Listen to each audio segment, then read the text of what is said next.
পাপুড়িতে শহীদ Saju Memorial welfare সোসাইটির উদ্যোগে mega রক্তদানের জনপ্লাবন। এই খুশিতে পূর্ব বর্ধমানের এক ব্যক্তি কাজল শেখকে উপহার হিসেবে দিলি 200 মিলিগ্রামের সোনার কয়েন। দাঁড়িয়ে আছে সারি সারি বাস, বিভিন্ন ধরনের চার চাকা, অসংখ্য মোটর বাইক, চারিদিকে গিজগিজ করছে মানুষ। চিত্রটা ঠিক যেন কোনো রাজনৈতিক দলের জনসমাবেশ, অন্তত আপাত দৃষ্টিতে এমনটাই মনে হবে। কিন্তু সোমবার দুপুরে পাঁপুড়ি আল আমিন মিশন প্রাঙ্গণে ঢুকতেই দেখা গেল এমন দৃশ্য। না, এটা কোনো রাজনৈতিক দলের জনসমাবেশ নয়, হচ্ছে না কোনো বিনোদনমূলক উৎসব অনুষ্ঠানও। তবুও হাজার হাজার মানুষ একত্রিত হয়েছেন সংশ্লিষ্ট স্থানে। তাহলে বিষয়টা ঠিক কী? আসলে শহীদ সাজু মেমোরিয়াল ওয়েলফেয়ার সোসাইটির মেগা রক্তদান শিবিরের চিত্রটাই ছিল এরকম। জেলা পরিষদের সভাধিপতি তথা সমাজকর্মী কাজল শেখের উদ্যোগে আয়োজিত রক্তদান শিবিরে রক্তদান করতে হাজির হয়েছিলেন রাজ্যের একাধিক জেলার হাজার হাজার মানুষ। অক্লান্তভাবে সেই রক্ত সংগ্রহ করলেন রাজ্যের বিভিন্ন প্রান্ত থেকে আসা বিভিন্ন ব্লাড ব্যাংকের কর্মীরা। সহযোগিতা করতে হাজির ছিলেন অসংখ্য স্বেচ্ছাসেবী সংগঠনের প্রতিনিধিরাও। আর এদিন পাপুড়িতে এই মেগা রক্তদান শিবির সফল করতে হাজির হয়েছিলেন রক্তদান আন্দোলনের অন্যতম রাজ্য নেতৃত্ব কবি ঘোষ, নুরুল হক সহ অন্যান্যরা। তারা ধন্যবাদ জানান প্রতিটি রক্তদাতাদের। গ্রীষ্মকালীন রক্ত সংকট দূর করতে এই মহতী আয়োজনে রক্ত সংগ্রহের লক্ষ্যমাত্রা ছিল 5,000 ইউনিট। পরিসংখ্যান অনুযায়ী যা গোটা রাজ্যে কম বেশি দুদিনের রক্তের চাহিদা মেটাতে পারে। আর এই পরিমাণ রক্ত সংগ্রহ করাটা সচরাচর সমগ্র রাজ্যের ক্ষেত্রেও বেশ কঠিন।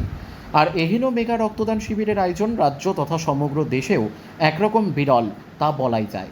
তবে মহাযজ্ঞের অন্যতম হোতা কাজল শেখ অবশ্য বললেন, কোনো রেকর্ড স্থাপনের লক্ষ্যে নয়, গ্রীষ্মকালীন রক্ত সংকট দূর করার পাশাপাশি রক্তদাতা তথা রক্তদান শিবিরের আয়োজকদের উদ্বুদ্ধ করতেই এই আয়োজন।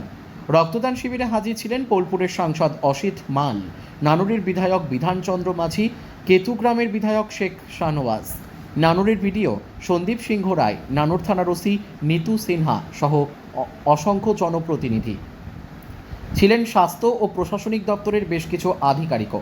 তবে শহীদ সাজু মেমোরিয়াল ওয়েলফেয়ার সোসাইটির কর্মকাণ্ড যে প্রকৃত অর্থেই নজির স্থাপন করল সে ব্যাপারে কোনো সন্দেহ নেই।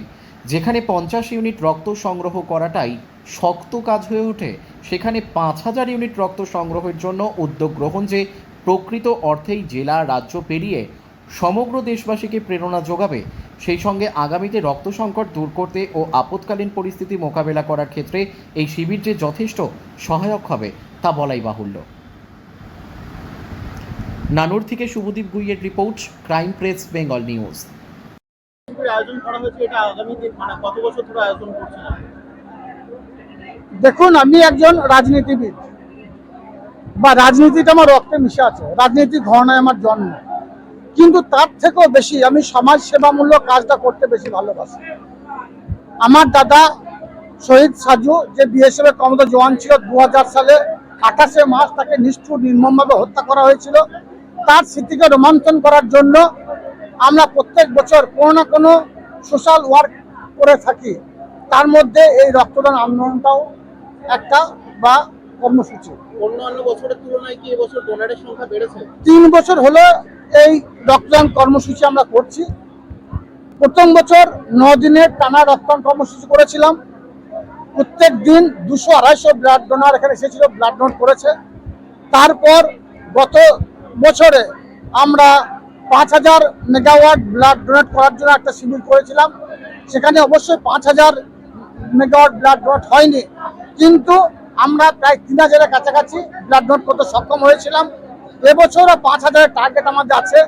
নানুর তথা পূর্ব বর্ধমান তথা বীরভূম জেলার বিভিন্ন প্রান্ত থেকে আমার ভাইয়েরা, মায়েরা, বোনেরা, সহযোদ্ধারা, সহকর্মীরা সকলে এসেছে। দেখতে পাচ্ছেন, এটা একটা রক্তদান আন্দোলনটা একটা জনজোয়ারে পরিণত হয়েছে। আমার দৃঢ় বিশ্বাস আজকে 5,000 ইউনিট ব্লাড ডোনেট হবে, কারণ এখন গ্রীষ্মকালীন বীরভূম তথা সারা বাংলা জুড়ে রক্ত সংকট দেখা দিয়েছে। তাই এই রক্ত সংকট মোচনের জন্য শহীদ সাজু মেমোরিয়াল ওয়েলফেয়ার সোসাইটির পক্ষ থেকে আমরা এই রক্ত আন্দোলনে প্রতি বছর করে থাকি, বছরে করেছি।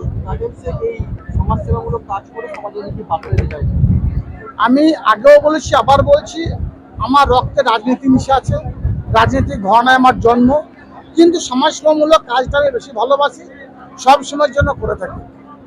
আজকে এই যে রক্তদান আন্দোলন বা রক্তদান কর্মসূচি বা মেগা ব্লাড ডোনেশন ক্যাম্প আমি আয়োজন করেছি, আমি নয় আমরা করেছি, আমরা সকলে মিলিতভাবে করেছি।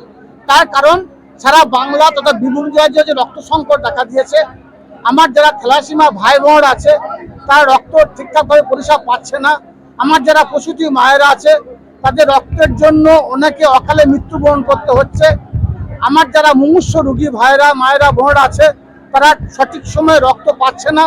এই রক্ত সংকট দূরীকরণের জন্য প্রয়াস, এই প্রয়াস সারা বাংলার বিভিন্ন প্রান্তে যারা নেতা নেত্রী আছে, যারা সমাজসেবক আছে, যারা বিভিন্ন ধরনের সংগঠন করে থাকে তাদেরকে সকলকে এগিয়ে আসার জন্য আহ্বান করব। কারণ রক্ত এমন একটা জিনিস, ব্লাড এমন একটা জিনিস, কোনো সায়েন্টিস্ট আবিষ্কার করতে পারেনি, কোনো যন্ত্র আবিষ্কার করা হয়নি। মানুষের দেহ থেকে নিয়েই মানুষের জীবনদান করা যায়। রক্তদান, এক ফোঁটা রক্ত দিয়ে একটা মানুষের জীবনদান করার মতো এত মহৎ কাজ আর কিছু আছে বলে মনে করি না। তাই এই মহৎ কাজে আপনাদের মাধ্যমে সকলকে এগিয়ে আসার জন্য আমি আহ্বান করব।